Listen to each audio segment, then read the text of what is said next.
এই মুহূর্তে ঠিক অবস্থান করছেন নাসিরউদ্দিন পাটোয়ারি নির্বাচনী প্রচারণায়। তিনি এই মুহূর্তে ঠিক অবস্থান করছেন শাহবাগের ফুলের দোকানে, এবং তিনি শাহবাগ ফুলের দোকানে সবার সঙ্গেই মত বিনিময় করছে এবং সাক্ষাৎ করছে যে আগামী 12ই ফেব্রুয়ারি শাপলা কলিকে ভোট দেওয়ার জন্য সবাইকে আহ্বান জানাচ্ছে, এবং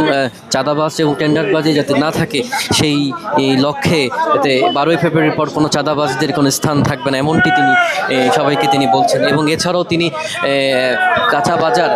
ফুলের দোকানকে মার্কেট করার এবং প্রতিশ্রুতি দেওয়ার যে কথাগুলো বলছে আর কি, এবং শাপলা কলির নির্বাচনী প্রচারণায় তিনি তিনি ফুলের দোকানের প্রত্যেকটি মানুষের সত্যি যেমন কথাবার্তা বলছেন, এবং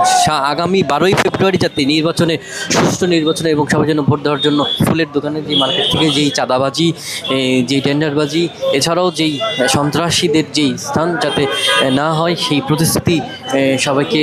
তিনি দেওয়ার যেই আহ্বান জানাচ্ছেন, যে আগামীতে প্রতিশ্রুতি দিচ্ছেন যে আগামীতে যাতে কোথাও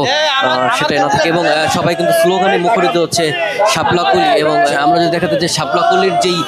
ব্যানার, শাপলাকলির যেই পোস্টকার্ড, সেটি নিয়ে তারা কিন্তু স্লোগান দিচ্ছে। শাহবাগে ফুলের দোকানের পরে শাহবাগের বিভিন্ন মার্কেট, আজিজ সুপার মার্কেট, এবং শেষমেশ আজকে পবিত্র জুম্মার মসজিদে ঢাকা সেন্ট্রাল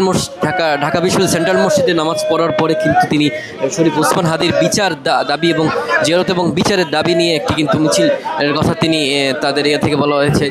আমরা যদি দেখাতে চাই যে কুশল বিনিময় করছেন।